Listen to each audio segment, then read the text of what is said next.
Você não pode afirmar uma coisa que a Bíblia não afirma.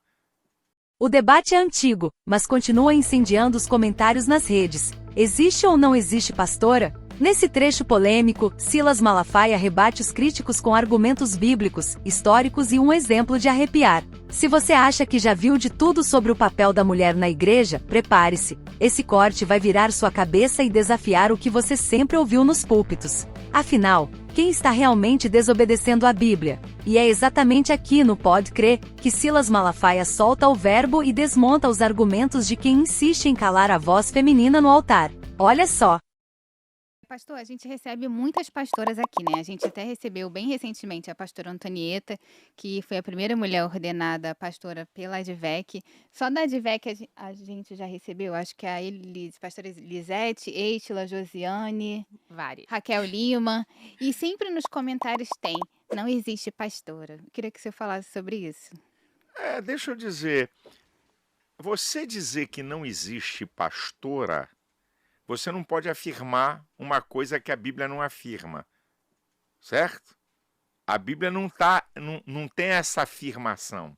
Então, eu não posso afirmar o que a Bíblia não afirma. Aqui é um princípio mínimo teológico da ciência da interpretação da Bíblia, que é a hermenêutica. E o que fala para os pastores que usam o texto da Bíblia que fala que a mulher não pode ensinar? Que muitos pastores usam isso como argumento. Você não pode, quando diz que as mulheres têm que estar caladas na igreja, uma questão de Paulo, né? Porque naquela igreja, e qual é o outro texto que se repete? Para você fazer um fundamento doutrinário, você tem que ter vários textos, tem que ter uma coisa chamada contexto. Texto sem contexto é pretexto para heresia. Então, eu não posso isolar um texto.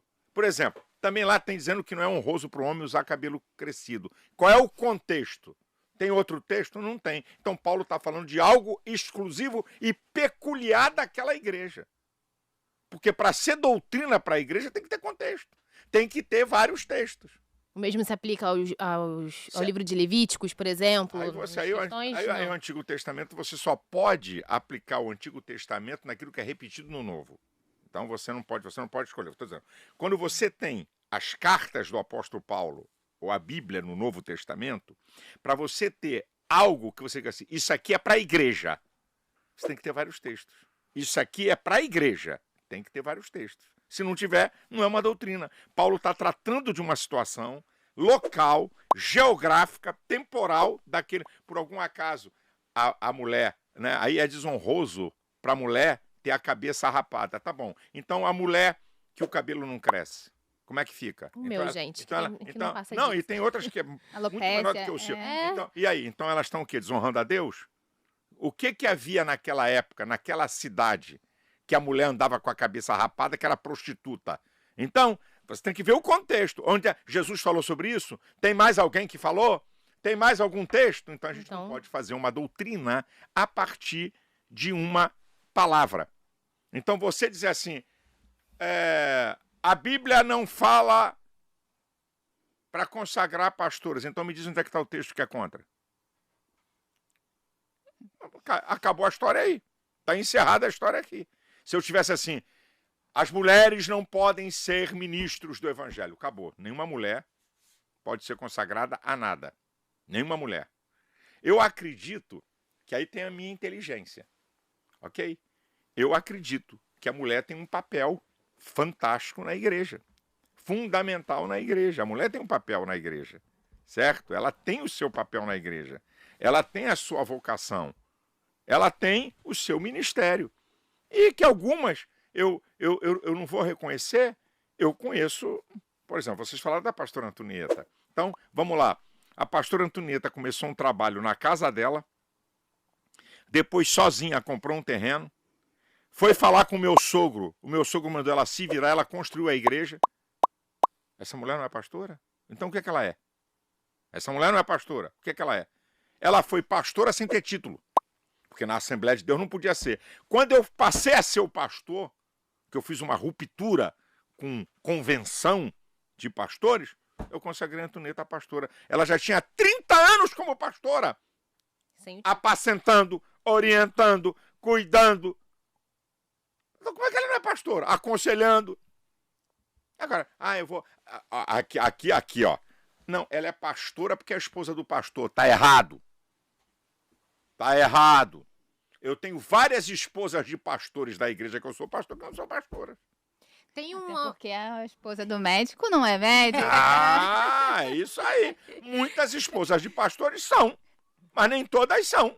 E, pastor, como lidar, por exemplo, com a pessoa que tem um chamado para o pastorado, mas não fez seminário, não estudou? Como lidar? Basta ter o chamado para ser pastor ou não é necessário ter esse estudo? Jesus passou 30 anos para desenvolver um ministério de 3. Então, se você chamou, vai se preparar. Vai se preparar. Vamos lá. Eu tenho algumas regras na igreja que eu sou pastor. E se você é um vocacionado, você vai buscar o conhecimento. Você vai buscar aquilo que é necessário para o desempenho do seu ministério. A chamada é Deus que dá. Eu não chamo ninguém para o ministério, eu reconheço quem Deus chama. Mas tem uma preparação. E você vai para a Bíblia e vai ver. Tem todo um processo. Não estuda para ser jornalista, para ser então. Eu não estou dizendo que tem que ser formado em bacharel, eu não estou falando disso não, sabe? Mas ele tem que ter um mínimo de condições para uma demanda da sociedade de hoje. Agora, alguém pode ser pastor e nunca ter entrado num seminário? Pode. Quem chama é Deus. Você não pode estabelecer regras onde a Bíblia não tem regra. Tá? A Bíblia diz que o bispo, o pastor, não pode ser neófito. Se não pode ser neófito, ele tem que ter um mínimo de conhecimento. Isso é bíblico. E como é que se adquire conhecimento? Estudando. E aí? Depois de ouvir esse argumento, você ainda acha que não existe pastora? Ou será que chegou a hora da igreja encarar esse debate com mais seriedade e menos tradição cega? Comenta aqui embaixo. Sua opinião faz parte dessa conversa. Se você curte temas que desafiam o sistema religioso e fazem até os crentes mais antigos pensarem 2 vezes, já se inscreve no canal e ativa o sininho. Aqui é o lugar onde a fé encontra o pensamento crítico. Vamos juntos?